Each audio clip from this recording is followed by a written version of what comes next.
they wield this power to where they can get a coach fired. They can get these people fired.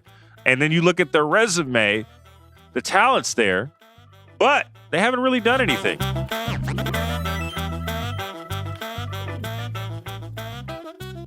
And you know who might not be in the Christmas spirit right now? Raja Bell. Who's that, Logan?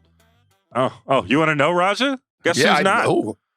The Dallas Mavericks are not in the Christmas spirit right now. We'll get to that in a second. They got beaten by Austin Reeves. The god Austin Reeves out here beating them. But it came on the heels of an ESPN story that I was really interesting to me with that Tim McMahon wrote, talking about the relationship between Luka Doncic and Rick Carlisle. And it's a really good piece. I really had a blast reading it, and it was talking about how the relationship basically eroded. And you guys can read that. It's on ESPN.com. And one of the pieces of that is basically Rick Carlisle's relationship with point guards and how he wanted Donovan Mitchell to be to be picked by the Dallas Mavericks, but Luka really likes Dennis Smith. They were buds. They were really good, and it led to some internal strife between the two. Mike, we could get into this a little bit. My question to you is, Raja, when it comes to having a superstar like a Luka Doncic, or like a LeBron, like a whoever you want to call it. I'll take LeBron out of this. Basically, these younger guys who have been wielding power because they are so good or have so much potential to be good. And they wield this power to where they can get a coach fired. They can get these people fired. And then you look at their resume, the talent's there, but they haven't really done anything. In the words of Raja Bell, ain't done shit yet. You know? Right. How do you thanks, my guy. How do you balance that though when you do have these younger guys and these younger talents who could be good for you for 15 years or so, wield on all this power? Is it good for the game or is it bad for the game, or do we need just a bit more balance? Where do you stand on this? Well, it's bad for the game. And I'm not commenting specifically on this situation, but young talent that hasn't produced anything in terms of championships or conference championships, dictating to organizations what they need to do from a personnel standpoint or a coaching standpoint or a front office standpoint is a slippery slope. And you're not really rewarding any real accomplishment. You're just rewarding talent. And I don't think that's great for the game. And so I would say then you need more balance, right? Like there's got to be a balance there. And it's like any relationship, rules have to be established. Things have to be understood. What I would be willing to tolerate from Logan in our relationship. And if Logan pushes those boundaries, I have to be able to stand up for myself and say, hey, listen, Pimpin, like, you don't know me well, but we're gonna get this out the way right now because this is not how I get down. And the relationship, those are tough conversations to have, but people, generally figure it out, right? And then not to cross those lines, and vice versa. And so, I think if organizations continue to allow themselves to be kind of pushed around, they're going to get themselves in some really tough spots. And I've said this before on this pod, I'm gonna say it again. I imagine that at the next CBA, when they go to the table, ownership, and their representation is going to fight really, really, really hard to start breaking down some of these rules that are in place that allow for this to happen. Right? Because that's what we're talking about ultimately. The players have the leverage to a point where this can happen. Ownership will be fighting to get that back. Trust that. It's funny you said that because we have said this on the pod, and this goes into another conversation. It feels like, and I want to get your perspective because you lived through it, but it feels like the 90s where, you're getting younger guys getting these deals. Remember, like the big deals of the 90s was what? The Chris Webber deal where he had the opt-out after 1 year was a big step. And when we talk about differences, CBAs, and also the Kevin Garnett deal, right, where he gets all this bread and there's this backlash, not even because KG didn't deserve it, but more because, well, what the hell is going on? How can we pay these exorbitant amount of salaries? My question to you is, do you see the parallel, and two, do you think the players in their reach for all this power have kind of overreached and overstepped in what they want to accomplish and think, and has it kind of biting them in the ass so far? Well, yeah, I want to be clear again. Like what I'm saying isn't in relation to this particular situation in Dallas. Like this isn't my overall sentiment about that. This is just the landscape of the NBA that we're in. And yeah, I think there is a parallel to be drawn between that time, when these contracts were things that we hadn't seen before, right? And in that context, like you're seeing moves being made within organizations that are not the norm. It's not standard operating procedure for NBA clubs because we haven't seen players with this type of power and leverage before, right? It was under an old CBA. There were different rules that existed.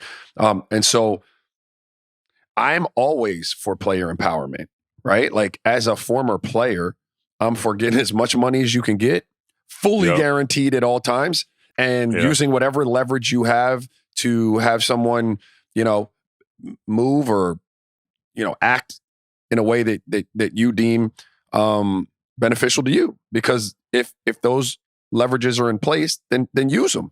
Having said that, I'm on the other side of the mic right now, and I can tell you it's not a great place for a league to be in.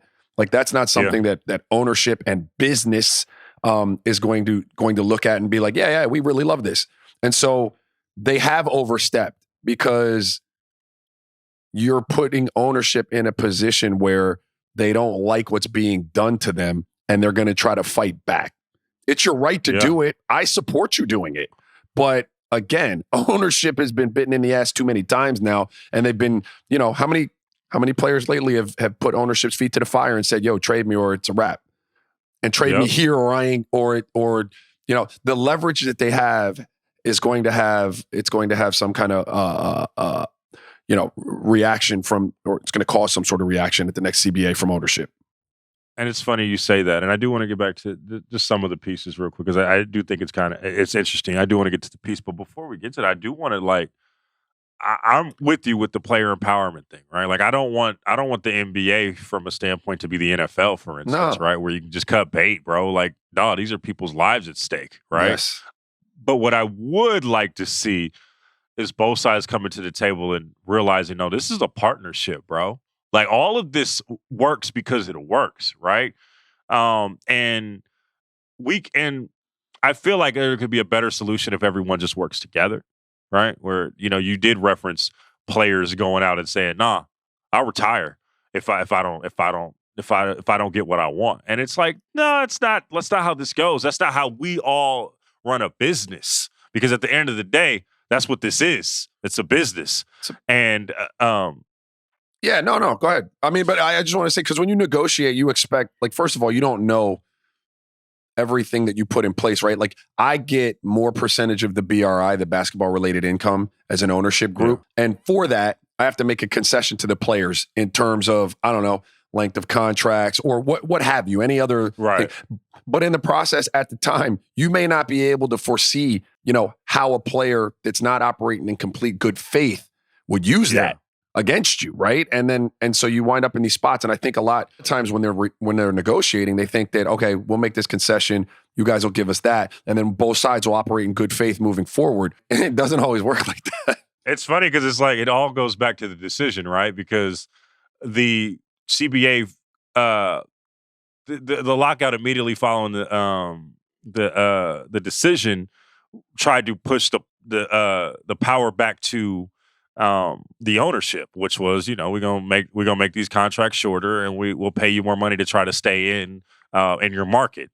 That didn't happen. We see in trades from superstar players left and right that are just like, nah, I don't care about your deal. I just got my money, so just trade me, or I'll sit out.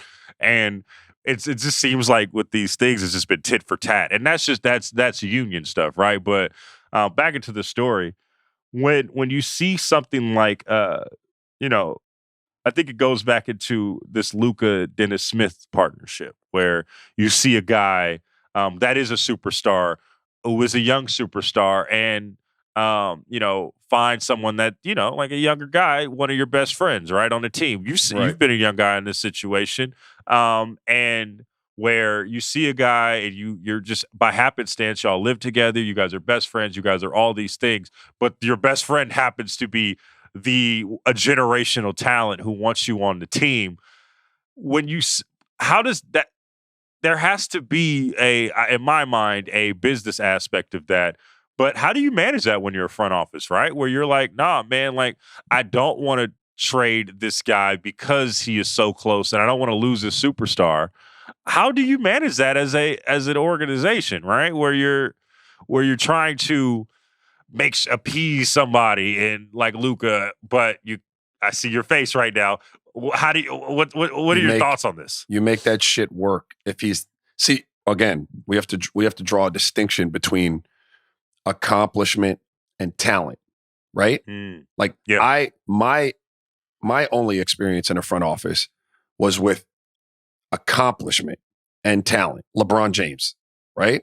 So when LeBron James says, "Hey, I need X, Y, and Z employed, and I need this with me because I think it helps me, and I need that as a player development guy because I know it helps me." Like you do that, you make that work, right? Yeah. There's accomplishment there. Not only is he a phenomenal talent, but championships are coming to Cleveland. We can bank on that, and it came to fruition. So that's what you do. You move accordingly. Okay, how do we figure this out, guys? Like you get in the room, you figure out where you can create a position, you figure out how this can work, and whether that guy can be around. Like you make it work. But there is a distinction between the accomplishment and then just talent, right? Now, I would say that if it's a piece that isn't hurting our cap, it's not putting us in a situation where we can't make another move.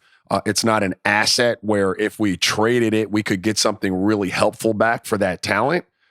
If none of those situations are in play, I say let him have his friend. Like we'll work that out. Like, you know what I mean? Like that happens all the time. But if we're talking about a piece where, it may be coveted, and if I move it, you're going to miss your friend, but man, we can get back some shit that's really going to help us. Like, my job is making sure this thing moves forward. So then I got to go to you and have this conversation with you. Listen, talent. I know that's your man. All right. But here's my job, right? My job is to help you get this championship. Yeah. If you're in a better situation and you got better help, we all win. This is hand in hand. So while you may miss your buddy, and we'll do everything we can, maybe he becomes available again. We'll try to scoop him back up. I can't promise you that, but maybe. But right now, help me help you, right? Like this is business, right? And so it's a relationship. You have to have those conversations, and you got to do what you got to do.